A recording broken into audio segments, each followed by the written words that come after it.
Welcome everybody. Today I want to talk about this. Vacuum tubes. Why? Because we all love tube amps. I actually love them a little too much. I own a lot of tube amps. That's my weak spot. Yeah, and that's my biggest first world problem, so to say. But what I want to find out today is how important are the actual tubes. And you can win a full set of tubes, preamp tubes and power amp tubes for your amp. I will let you know what you have to do later in this video. We all know iconic tubes like the EL34 or the 6L6. And we all have a certain tone in mind when we hear those names, right? So when you hear EL34, you think about what? Marshall, right? Those in-your-face mids that only Marshall can give you. When you hear 6L6, what is it? Fat clean tones from Fender amps? Or the roaring low end and all the grind of those modern metal machines like a 5150 or a dual rectifier? That's what I have in mind. But is it actually the tube? Or is it the overall design of the amp? I know that a tube is not gonna make a night and day difference, and I'm pretty sure you know that too. But today we want to find out how much of the sound is being changed if we just change the tube. And we're gonna do some really cool experiments both with high gain and low gain tones. And I want to be as scientific as possible, at least by YouTube standards. And that means we want to make sure the only component in the signal chain that we change is the tube, okay? The rest stays the same. That means I'm not playing today, we're reamping because we want to have the exact same take, no difference between the takes. We want to have the same amp, the same cables, the same cabinet, the same microphones in the same mic positions, and also the rest of the gear should be the same. I even took care of the tubes themselves, so they had the same time to warm up before I recorded and reamped the take. So I'm being pretty nerdy about this, and with this setup we can actually find out what's happening and if tubes are important or not. Like I said, I have different sets of tubes, and we're gonna do the tests with a Mesa dual rectifier and with a Bugera 1960. We're gonna do the high gain tone with this one, and then we're gonna use the Bugera, which has this inbuilt Infinium technology. So they say you can just throw any tube into that amp and it's gonna work, even combinations of different types of tubes. So let's see if that works or not. Here's the exact setup for the Mesa Boogie amp. We're playing the amp in the high gain channel, in the modern high gain channel. We're also playing a Mesa Boogie cab, 4x12 rectifier cab. There are two microphones there, a Shure SM57, the standard mic for metal these days, and we have an SE Electronic RNT Rupert Neve tube microphone. They are at the same level mixed together, and the tube microphone is making the 57 a little fuller, adding a little more balls, You like balls? I like balls. So that's the reason for the second mic. And it sounds like this.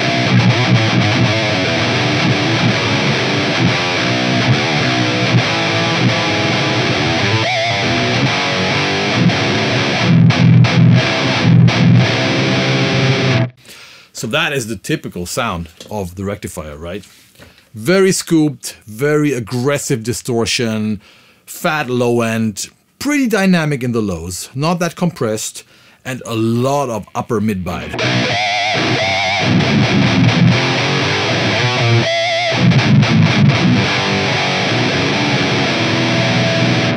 And the rectifier usually comes with 6L6 tubes. So the first thing we're gonna do is we will take them out and replace them with EL34s and see what that does. And by the way, now it's time to grab some decent headphones or some good sounding loudspeakers, because this is about details. You don't want to listen on your phone or on some cheap headphones. So all the tubes we're using today are the TAD Tube Amp Doctor Premium selected tubes. And we start with the 6L6 tubes in the rectifier. Enjoy!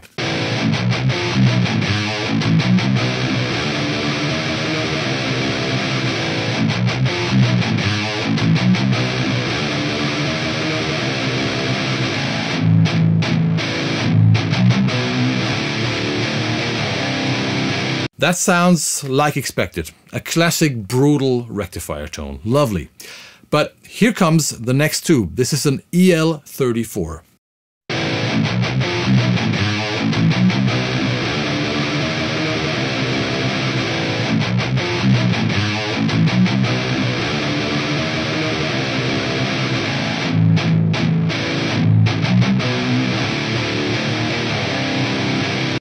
Could you hear the difference? It's pretty close, I know. And maybe closer than you expected? I don't know. But there is a difference. And it is a difference that matters. I would describe the difference like this. The 6L6 sounds more aggressive, more brutal. It has more higher mid-bite, more rattling highs. The EL34 sounds warmer. Less highs, less higher mids, and more lower mids, a more vocal mid-range. It sounds a little fuller and darker. So maybe better for something melodic, but now I want you to listen again. So concentrate on the high end when I switch between those two, and concentrate on the fullness in the lower mids. Here we go.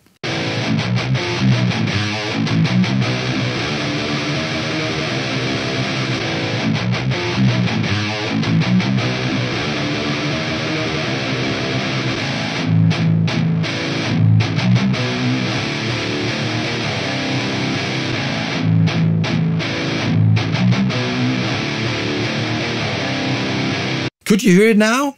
I bet you could hear it now. I think the difference is small but important. You know, it depends on what you want. If you want to sound extremely brutal and just play low-tuned death metal riffs, it might be cooler to play the 6L6. If you also do more melodic stuff and need a more vocal mid-range, if you play a lot of leads and solos, I would go for the EL34. Personally, I was surprised, so I'm gonna try to use the EL34 on my next reamping sessions because I like the fullness. Let's move on to the next tube, and this is the 5881, which is a close relative to the 6L6. And just like expected, the difference is even smaller. But what I can hear, and this time I will tell you before you listen, is that this tube even gives us even more highs and more high-end rattle. So if you need more bite, if you need more aggression, even more than the 6L6, this tube might be for you. Have a listen.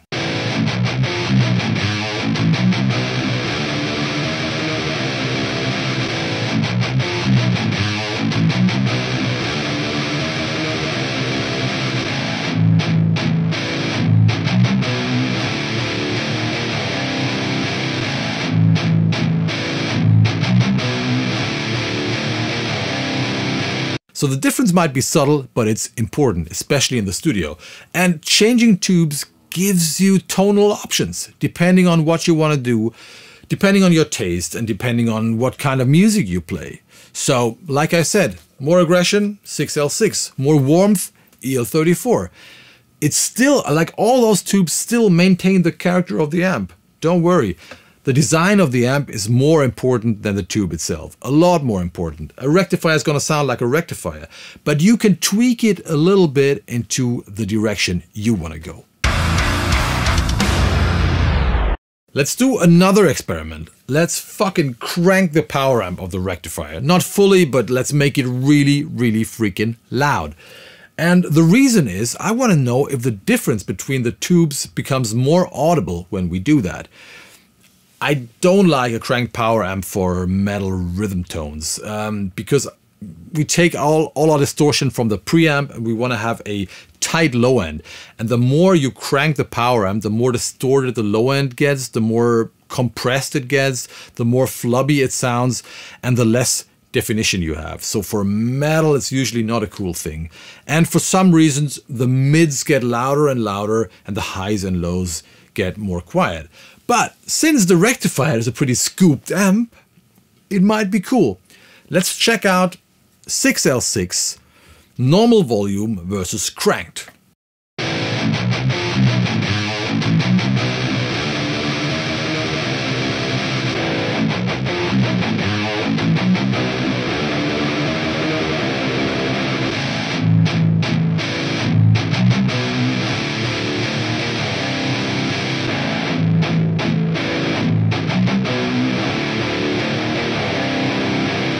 Wow, that's a huge difference, right? Huge difference. Just like I said, everything is more compressed, less dynamic, kind of saturated, and the mids really jump at you.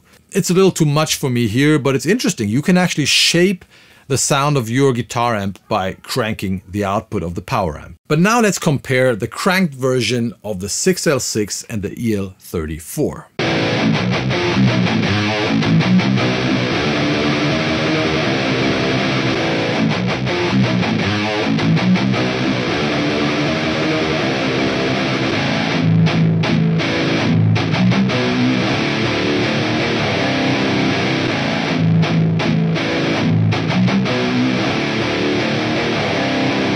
Yeah, well, the effect of cranking the amp itself does a lot more to the sound than changing the tubes here.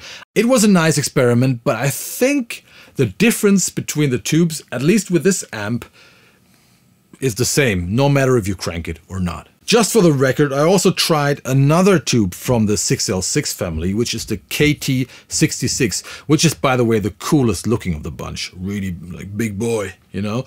And I think this one is the British answer or version of the 6L6, if I'm not mistaken. And yeah, it again sounded slightly different, but not different enough to be shown in this video.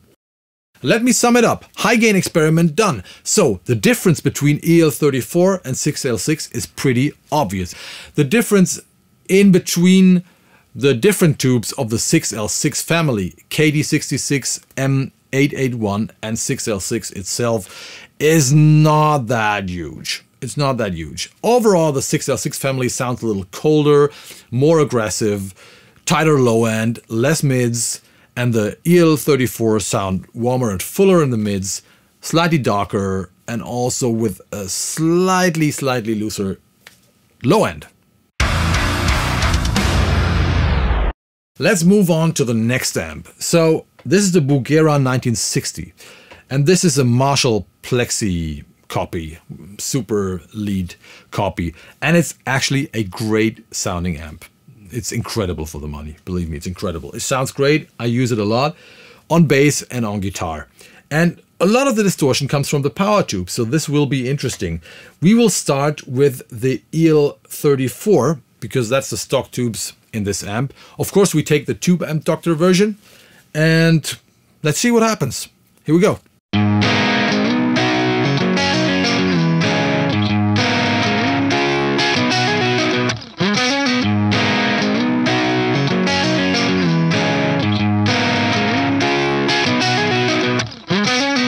So let's use the 6L6 instead. Let's see what happens.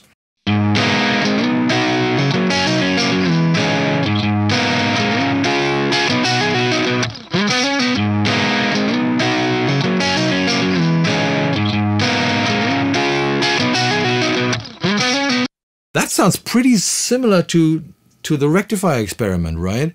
So have a listen to the clanky highs one more time, and you can see that the 6L6 make the amp sound colder and more aggressive, which can be a cool thing. And the EL34 again sound a little warmer and fuller, but less in your face and less aggressive. Have another listen.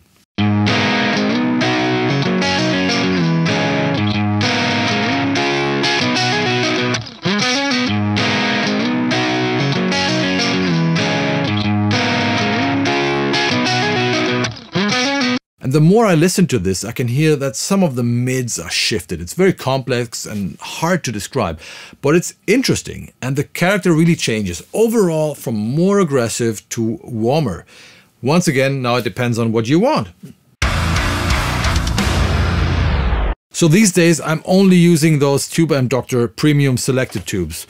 I proudly endorse them because they're the best. Period. They're the best. They're perfectly selected, they sound great, and they seem to last forever. Great tubes. So if you need new tubes, don't go anywhere else. In Europe, you can get them at their shop, tubeampdoctor.de, but also in the States, I think it's Humbucker Music and something else, you can get them there. They also have like packs for your amps. So if you have a Dietzel amp or a Blackstar amp or a Marshall amp, you can buy different kind of packs where you get all the tubes. And in some of your favorite boutique amps, there might be Tube Amp Doctor tubes. Just look at this. All these amp manufacturers use Tube Amp Doctor tubes for their high-end amps. So yeah, this is cool stuff. And if you play a Mesa Boogie amp like this one, it's even easier, because Mesa Boogie, they have those color codes like green and white and red and something, and they can, a Tube Amp Doctor, they can translate that into their tube language, so you can get sets of tubes there without needing a technician to rebias your amp, which is something very, very, very cool. So if you want to win a full package of tubes for your amp, both the preamp tubes and the power amp tubes, this is what you have to do. Two things. First of all, you subscribe to my email list. You will find a link below where you can sell your soul to the devil. That's me. It's pretty idiot-proof. You just follow the link. It will guide you through that process of getting rid of your soul. And once you've done that, you will make a beautiful photo of you and your amp, you know, and you send it to me to this email address, to iwanttubes@kohlekeller.de. All right? But what you have to understand, I might show those photos in another video, so at least wear some underwear, okay? I know tube amps are sexy, but don't go too far, please. But I appreciate some funny photos, all right? Okay, you know what to do. Subscribe to my email list and send me a nice love letter and a photo of you and your amp. So one of you will get a full tube package for whatever amp you play. Awesome. So let me sum it up. Changing your power tubes, that's not a night and day difference. Not at all. It's still very important because it gives you tonal options to shape your sound into the right direction. You just need to know what you want, you know? You want to be brighter or darker, where do you want to go? Don't buy new gear, don't buy a pedal, don't buy an equalizer or something before you haven't checked which tubes help you, okay? And make sure you buy some high quality tubes because they will last long and they will sound great. I recommend the stuff from Tube Amp Doctor. You buy whatever you want, but that's my recommendation. Let's continue with some extremely nerdy A/B comparisons where I show you all the different tubes I've tested, even more than I've spoken about. So that will be a really cool nerd fest for you now. What you have to do is you should subscribe to this channel. That would be nice. And ring the bell, ding dong, so you don't miss my videos. Subscribe to my email list. You'll find a link down there. And what else? Yeah, sell your soul to the devil. That's what my email list is. It's really cool. Here are my socials if you want to stay in touch with me. And yeah, make some comments. Let me know what you want me to do. Let me know what you think about this video. How important are tubes to you? I don't know. Are you all digital? Are you a tube freak? Let me know. That's all for today. Thanks for watching. I love you all. See you in hell, motherfuckers. Bye-bye.